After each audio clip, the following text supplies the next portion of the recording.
Welcome to the Aledo Bearcats Coaches Show podcast, a presentation of Real Country 92.1 Hank FM. Live from Blue Rays in New Orleans and Hudson Oaks, the Aledo Bearcats Coaches Show podcast is brought to you by H5 Sports Barn in Aledo and Hiley Mazda of Fort Worth. And now, here's the voice of the Bearcats, Kevin Lonnquist. And we welcome you to Blue Rays of New Orleans here in Hudson Oaks for the Aledo Coaches Show podcast here at this Blue Rays location, as well as their other locations that are in Lake Worth and Crowley. They have been giving you the best in Cajun food for more than 20 years. And because it is April, that still means it's a good month for crawfish. A little lesson for anyone who may not know this: if the month is R or has the letter R in it, that means that it's a good month for crawfish. So if it's February, January, March, April, you can even go back to December or November if you want to get good crawfish, but more or less January through April if you want to get good crawfish. So there's your lesson of the week, or in case you didn't know. Yep, so there you go on that. Okay, so we welcome you again to the Coaches Podcast. And this every other week rotation on the diamond continues. We are back for softball for this week, and congratulations to the Lady Cats, who are the District 5-5A champions. They are 22-3 overall and 10-0 in league action. They wrapped up the district title last Friday with a 20-0 rout of Saginaw. Is that all? Anyway, so they beat Saginaw Boswell in a non-district game on Saturday, 7-0. Yeah, lots of zeros for this team. We'll tell you about that here in just a little bit. The season concludes this week for the Lady Cats. The regular season home finale is Tuesday versus Granbury. That's actually a team that's trying to fight to stay into the playoff race, but if Aledo wins that game, which they're expected to, of course, that'll end Granbury's playoff hopes. It's also senior night for the Lady Cats, so a lot of those young ladies will be honored for that during that game, or I should say after the game or before after the game. That's how baseball does it, so I figured you all did the same. And then the Thursday regular season finale is at Azle, and note the day because of Easter weekend. Friday's kind of a day where everyone's taking the entire day off. And then, of course, we want to tell you about the district winning streak. That's alive and going very strong at 52. And should they win these last two, and I think they're going to, pretty good chance of that, they're going to be at 54, and that streak will carry over into the 2026 campaign, and that's for another time. Yes. Another two-segment podcast for you. The first one, we will be joined by head coach and now podcast veteran Heather Myers, and then in our second segment, we're going to be joined by senior pitcher Taylor McKean and senior shortstop Marina Tavernas. Just to let you know about these two young ladies, the seasons that they are having. For Taylor McKean, 14-2 record, 130 strikeouts, and an ERA of 1.27, and it's probably lower than that in district play. What is it? It's zero. Yeah, I figured as much. And then Marina Tavernas, batting .478 with an on-base percentage of .545, 7 home runs, 29 RBIs. She has also stolen 8 bases. And as one of my old baseball coaches used to say when they would look at numbers like that, is that the best you can do? And so we welcome Heather Myers to the first segment of our podcast. First of all, congratulations on the district title. Thank you. And I would think that these should not get old because of how hard the work that your team has to put in to get there. I mean, it's a message, or I should say it's a process that starts really going back to the offseason, the summer. And so as dominant as your team has been, I don't think you would want for your players to ever be blasé about something that. No. We take everything seriously. It doesn't matter who we're playing like they're coming out to beat us, because they are. Mm-hmm. So we take them seriously. No matter what the score was last time, we don't think about that. Just work. What's your message, though, when you did wrap up the district title officially last week against Saginaw? What was your message about winning and it's been a few consecutive district titles as well, but what was your message to them about this accomplishment? I mean, just congratulations, continue to work hard. We're not done. We're not done. Right. So it's exciting, but we still have work to do. So we're not going to focus on a district title. We got a lot more work to do. Absolutely. The journey to Austin begins pretty soon. We'll tell you more about that here as we keep going here in this podcast. And not only is this team on an 8-game winning streak, this is a streak in which this team has not allowed a single run. Zero. Zip. Nada. Zilch. It kind of reminds me of that movie that came out in 1993, Tombstone, where there was a scene where Kurt Russell's character basically took out an entire group. He was Wyatt Earp, And at the end of it, there was a scene between two characters that said, "You ever seen anything like that before?" And the other guy answers, "Heck, I've never heard of anything like that before." And that's kind of my reaction when I saw that, Coach Myers, about it's one thing to have a winning streak, but when you don't allow a run, that's kind of like, are you kidding me?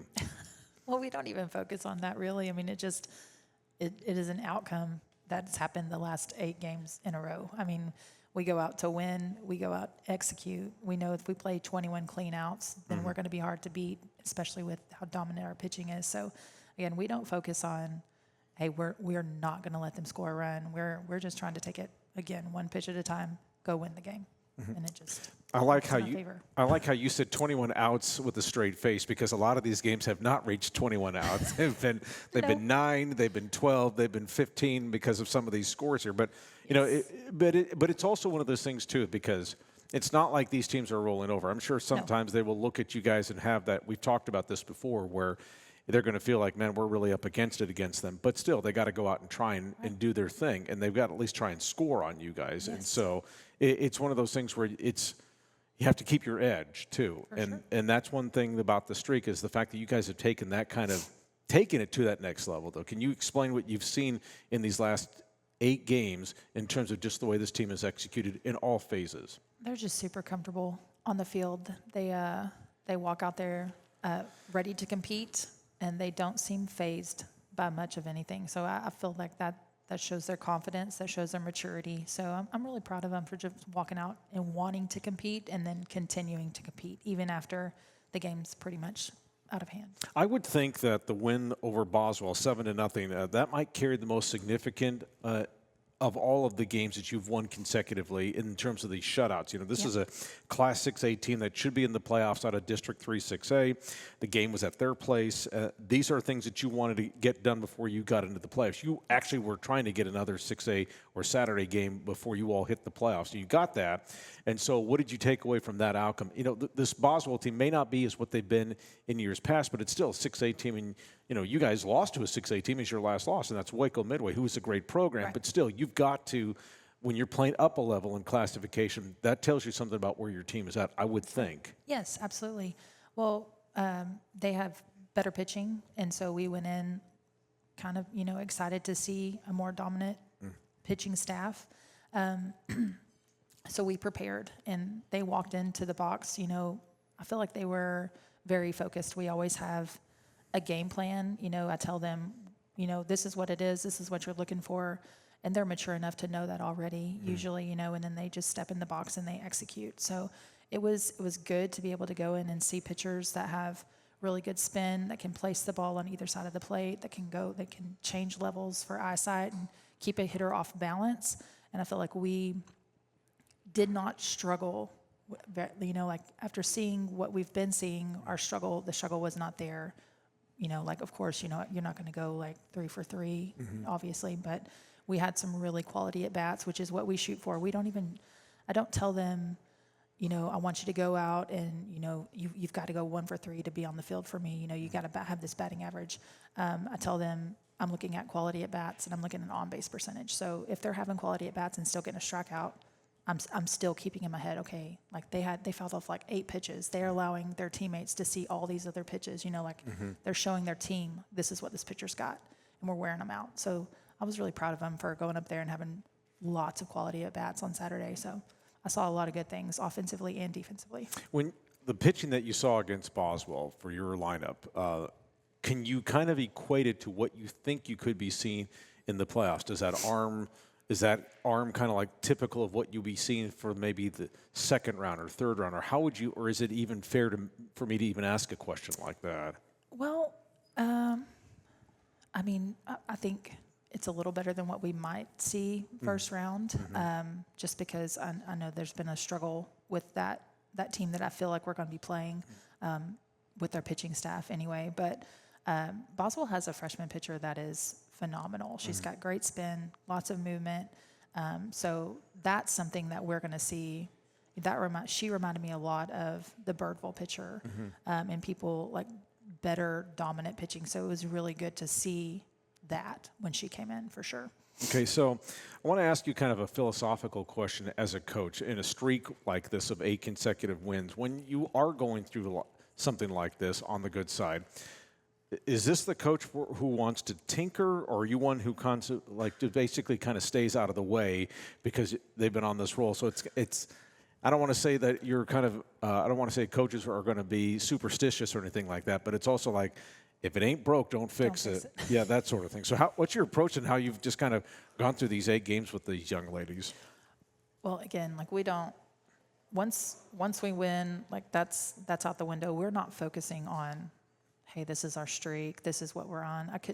Had you not said it was 52 wins, I wouldn't have even like processed it. So like us, we don't attack things that way. We take it, again, one game at a time. So going into tomorrow, there's going to be an approach at the plate. Obviously, they know I want them to play clean defense. So at practice, we focus heavy on defense at practice. I mean, we hit, obviously, but we focus heavy on defense. So I don't really change what I'm doing, what I'm saying to them. I don't step out of the way, but I also don't try to get into the way of it and stop them from doing anything that they're doing either. But, there's not a whole lot of change. Yeah. I don't really... It's kind of like this keeps doing what we're doing from February all the way through For sure. here we are in mid-April, that sort of thing. I mean, it works. We don't focus on the past. Whether we win or we lose, we don't focus on it. We move on to the next game. We look at what we have to execute, and we execute.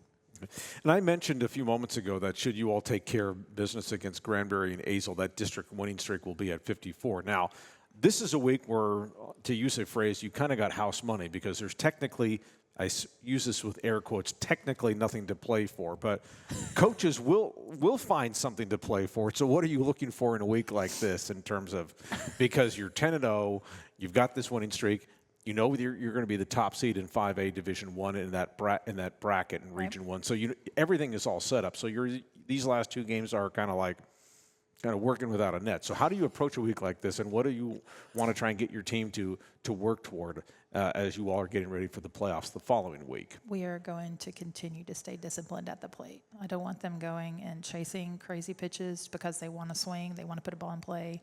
If we have 7 walks in a row, then we have 7 walks in a row. Like, we're not going to go crazy. So I want them to always stay disciplined at the plate and be intentional with understanding how they're speaking to each other, like, because they always talk about what the pitcher's doing and all that stuff. So being intentional with how they're talking to their teammates, that's our goal. Be good teammates, be disciplined at the plate. Okay. So now, because of the fact that you all have had these enormous numbers that you all have put together, our football statistician, the Deacon, has put together some numbers in regards to this team's run so far. This is in district play. So this team has scored 135 runs in district play, allowed only 4. So for the Deacon, that delta is there's a 121 run differential. This team has played 53 innings, and it has averaged 2.5 runs per inning. It has it has scored 13.5 runs per game. Now, for the opposition, of course, they played 53 innings as well. They have scored 0.1 run. That's not even a number, but it's 0.1 runs per inning, and then 0.4 runs per game. Again, these are silly numbers. Your reaction to this?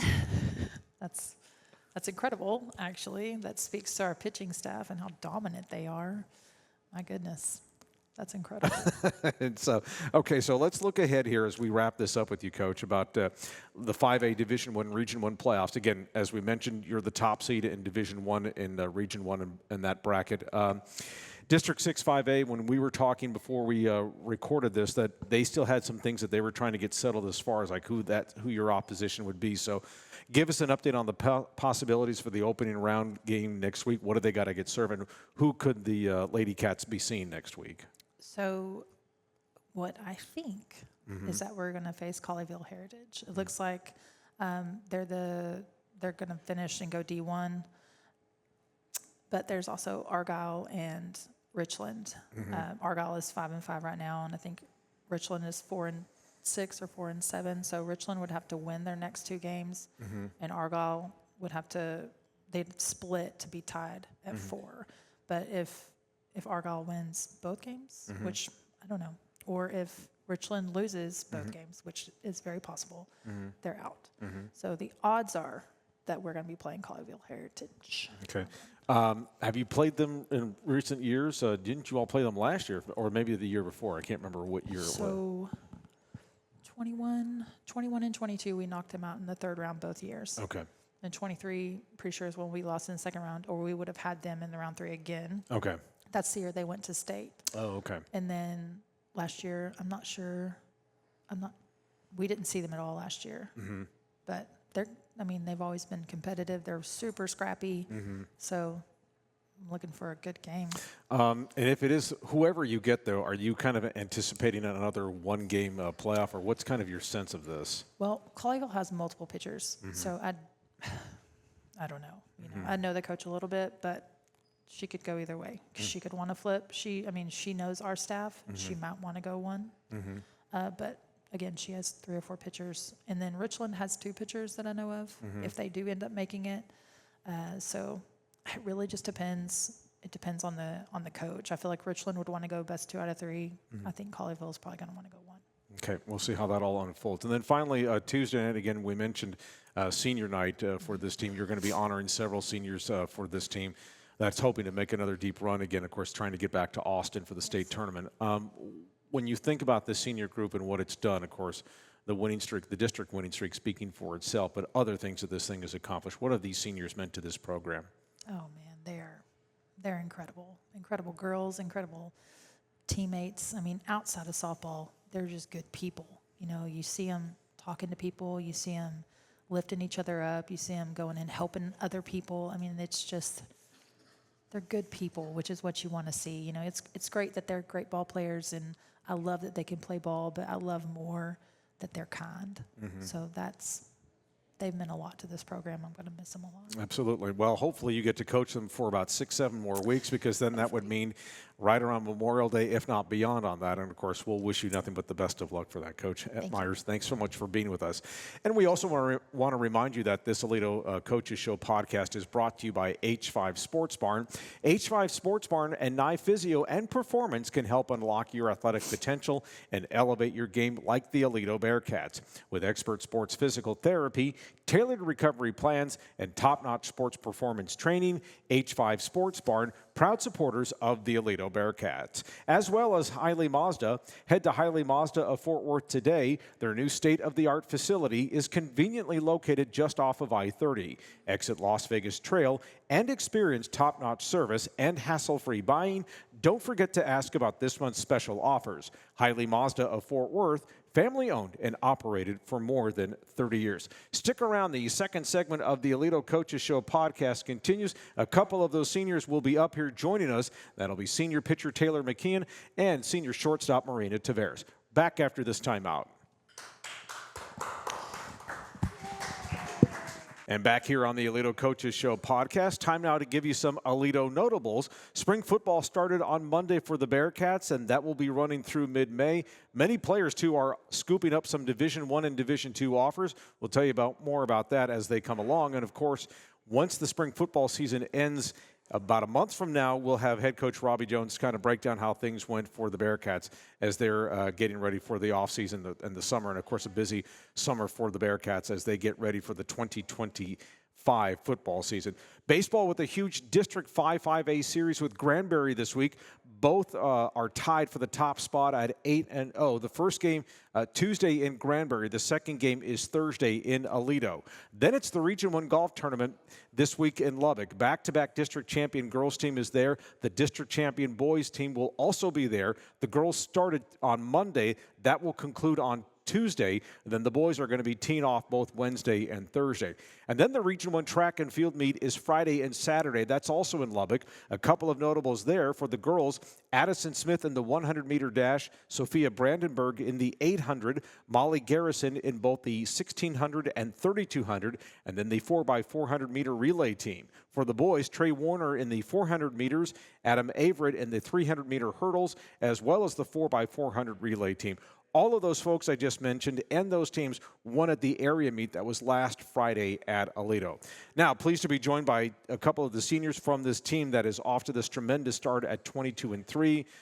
Hasn't hasn't figured out what it looks like to have the opposing team score run across them on the opposing plate. That's to my far left is pitcher Taylor McKean, and then to my immediate left is Marina Tavernas, the senior shortstop. Ladies, thanks for being with us.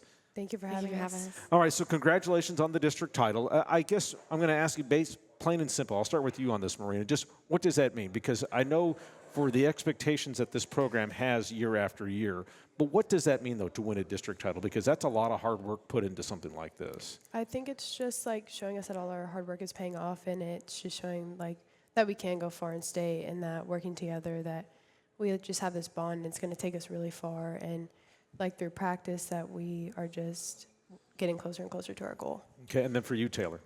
It's honestly like a goal for us. We've just, every year we kind of set this precedent, and we just want to get better and better each year, and so we just keep trying to fight for that win. And I would think, too, that you appreciate it on your journey, because you all obviously want to get back to the state tournament, state semifinal, state championship game, but there's something, but this is kind of like that one of those, you know, as you're climbing a ladder, this is one of those steps that you got to take. Is that a fair way to look at that, Taylor? Is that how you see that? Yes, it's just a step. Okay. Now, I'm going to talk to both of you as far as this 8-game winning streak. As you heard me mention earlier, you all have not allowed a single run. Does that even surprise you that you've gone through this streak like this? I'll start with you, Taylor, because you're the one that's kind of on the circle there, denying a lot of this. So what is that? Did you even realize that until I said that, or did you all know that? I think we all know that. It is kind of shocking to hear that out loud, but we do kind of realize that and see it along the way, just the run differential, but it just means a lot to us that we're able to do that. And then what about for you, Marina? I think it just shows how blessed we are to have the talent that we have. I mean, Taylor's just shut down and amazing, and I feel like our defense is there to back her up, and I feel like we work really hard to be able to do that, and the run difference like shows our hard work. Now, obviously, you all know that none of these games, as you move forward, especially in the playoffs, are not going to end up 20-0. I mean, if we did, then you all know something that we don't as far as this. But what's been kind of the talk within this team about, even though a lot of these games have been so lopsided, we know this is not going to be this way once we get into the playoffs. What's been kind of or have you all even looked that far ahead since you all have clinched your district championship and you know you're going to the playoffs? I'll start with you on this, Marina. I think that we all just want to like continue playing our game. Like no matter who we play, we need to like stay in our family and like play for each other, through each other, and just rely on each other, because we know if we continue to play our game that we'll get far and we'll accomplish our goal of state. Okay, and then what about for you, Taylor?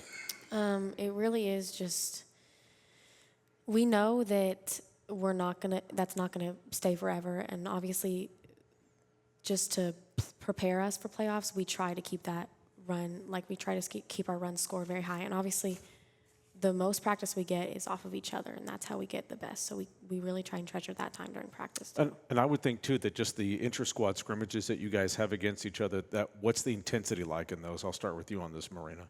We are so competitive, and it's actually like, it's so much fun. I feel like whenever we play that like each other, it's our biggest challenge, because we want to win and we want to like make each other better. So like getting to face Taylor in practice or any of our other pitchers, I know that it's making me better and it's helping me to succeed, and I feel like we feed off each other's energy and just like want to be there and win and compete with our girls and just have fun. All right. So, Taylor, let's talk about you real quickly. You just recorded within the last week or so your 350th career strikeout, so congratulations to you on that. Take us through your journey and how you've grown as a pitcher, you know, the first appearance as a varsity pitcher to maybe your most recent outing last week. Where have you seen the greatest growth as one delivering the ball to the plate?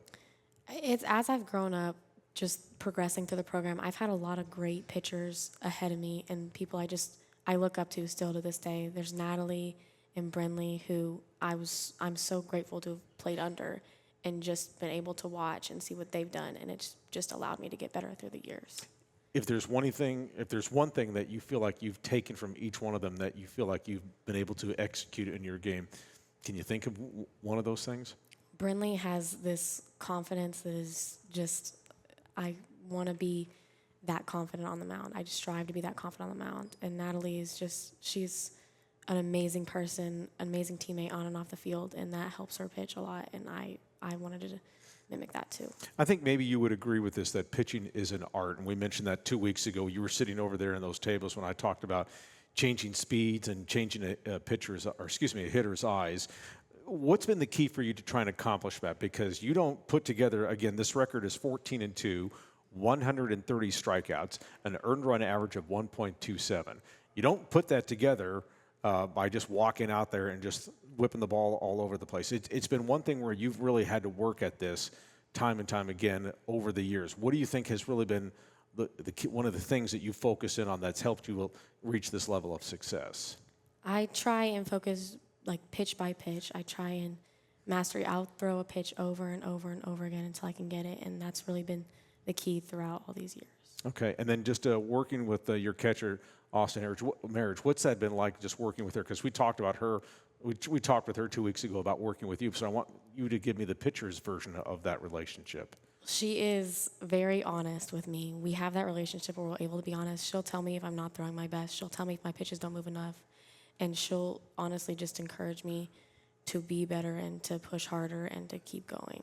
Okay.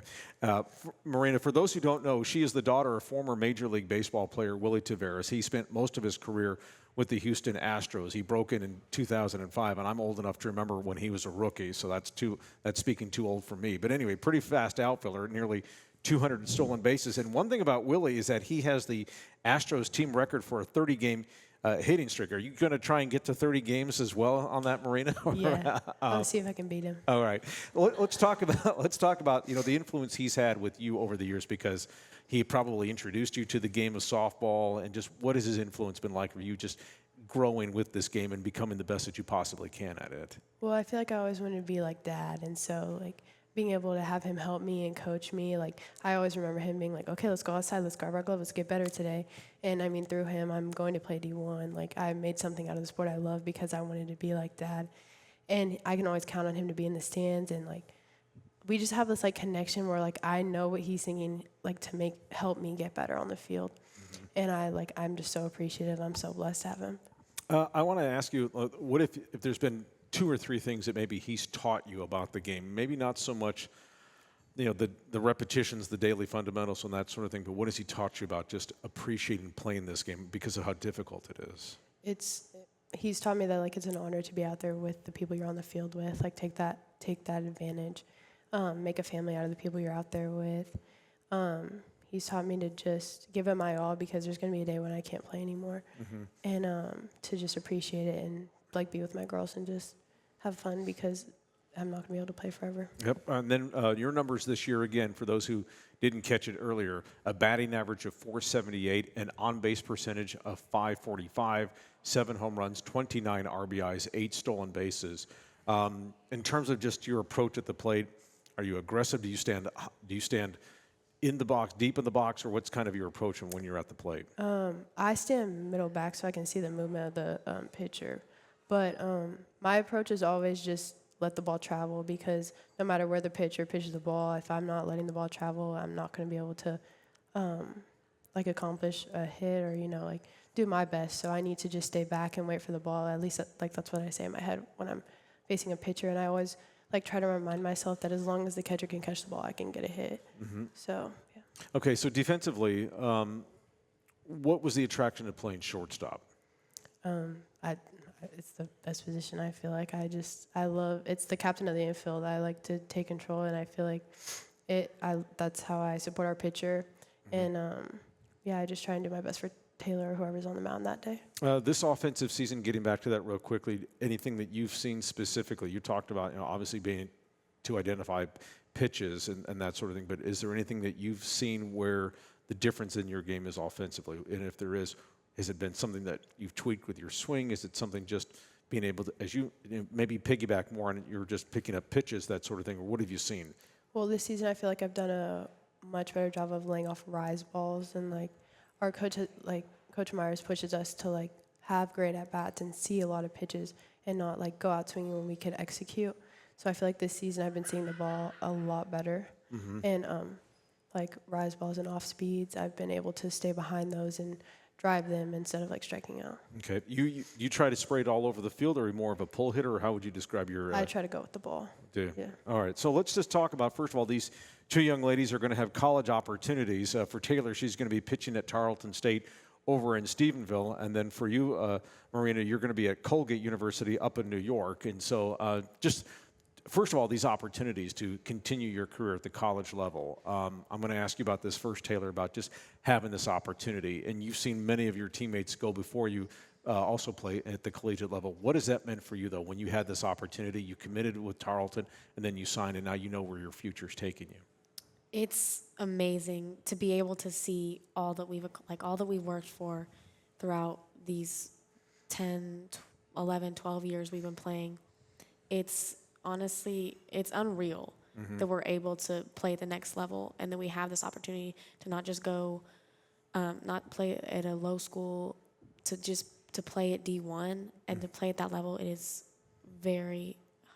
amazing. Yep. And then for you, Marina, now the story of Colgate a little bit different. So tell us how that all kind of came together, because they're way out there. So they must have found you early, a long time ago. Or just tell us that story, how that all came about. Well, I always knew I wanted to go higher academic because I want to be like a doctor. So I was looking up north for a lot of the schools that I was interested in, and they ended up reaching out, like through camps and stuff. But yeah, that's how they found me, and that's how I committed and stuff. All right, good. Okay, so let's. I'm going to read to you now. I read to Coach these stats that this team has had. I'm going to reread these numbers to you guys, and I want your take on this. Again, these are all in district play. You all have scored 135 runs. You all have surrendered only 4. In these 53 innings, you've averaged 2.5 runs per inning. And for the season in these 10 games, you've averaged 13.5 runs per game. For the opposition, they've averaged 0.1 runs per inning and 0.4 runs per game. Does that even make any sense? I mean, when you hear those numbers, Taylor, what do you think? It doesn't make any sense to hear that. I mean, we work so hard, and to hear that, it feels good for us, but it's motivation to keep going. Maybe make it a little lower. Well, I mean, you got 2 more games, and so, I mean, if you all extend that out, it's probably these numbers on the right. Well, these numbers on the left, it's showing your numbers are going to increase, I would suspect, and then these numbers on them. Well, you can't get any lower than 0.1. You can go 0.0 something on that. But anyway, we'll figure that out this week. And then, Marina, what about your reaction to these numbers? It just means our hard work's paying off. I mean, hearing it's crazy. I don't think we realize like the magnitude of like the scores. I don't know, but that's really cool to hear, and it means we're just getting closer and closer to our goal. Okay, so Tuesday night against Granbury is senior night, and of course you are 2 of several seniors that are going to be taking part in senior ceremony activities following the contest against the Lady Pirates. What will that mean for you on Tuesday night to walk there with your parents being there and just flood of emotions? Of course, you realize you got more to go here, but what will that mean for you for this, Taylor? It's very sad to be ending our career just because I've been in this program. I've lived in Aledo my entire life, so I've grown up with this program, and I've always known I was going to be a Lady Cat. So for it to finally be ending it's very sad, but I'm glad we had the runs that we did, because we had very successful runs, and I'm very thankful I was able to be a part of that. And then, Marina, you moved up here, I think it was 2 years ago. Last year. Okay, last year. So not as long in the program as Taylor has, but I would imagine that it still, though, carries some significance to you, what you've learned, getting to know these other ladies and kind of go through all the wars with them. What's Tuesday night going to mean for you? It's just going to like show how much of a privilege it was to grow with these girls. Like moving here, I didn't know what it was going to be like, and I didn't know I was stepping into a program that was such a family and so devoted to the sport that I love. And senior night's just going to like show the end of that chapter, and it's so sad, but I feel like for all the seniors it's like a new beginning for us, and I feel like it's sad, but it's exciting. Okay. Ladies, we've really enjoyed visiting with you. Congratulations on this outstanding season, which has more to go. 2 more games for this regular season to be played. Tuesday against Granbury, then Thursday at Aledo. And I will ask you for this final question about, like I asked Coach Myers about, when you're playing games like this that really have no quote-unquote significance to them, there's nothing at stake. Is that even more of a challenge to make sure that you keep your edge? And what's been kind of the talk this week of approaching these games, because there's more work to do. The games that really have some significance will start next week against either Argyle or Richland or Colleyville Heritage. Taylor, you start. We even though they really don't affect us in the end, they still mean something to us. We still try and do our best, and we want to go out there and do the same thing we know we can do, and we just have to keep that in our heads. We use these games to focus on our mental game versus our physical game. And then Marina, for you? I feel like, especially for the seniors, I feel like these 2 games are so important because, this is our last time playing district. So I say, like, of course they're lighter because they're not playoffs, but I feel like we treat them just as importantly because we're not going to be able to defend our home stadium like we used to, or like because the season is ending. So I feel like we take it really important because we're not going to be here next year to do that. Sure. To my far left is Taylor McKean. To my immediate left is Marina Tavernas. These 2 fine young ladies are helping the Lady Cats try and make another deep run of the playoffs. They are the District 5 5A champions. Let's hear it for these young ladies. And then we want to remind you that this Aledo Coaches Show podcast is brought to you by H5 Sports Barn. H5 Sports Barn and Nye Physio and Performance can help unlock your athletic potential and elevate your game like the Aledo Bearcats. With expert sports physical therapy, tailored recovery plans, and top-notch sports performance training, H5 Sports Barn, proud supporters of the Aledo Bearcats. And by Hiley Mazda, head to Hiley Mazda of Fort Worth today. Their new state-of-the-art facility is conveniently located just off of I-30, exit Las Vegas Trail, and experience top-notch service and hassle-free buying. Don't forget to ask about this month's special offers.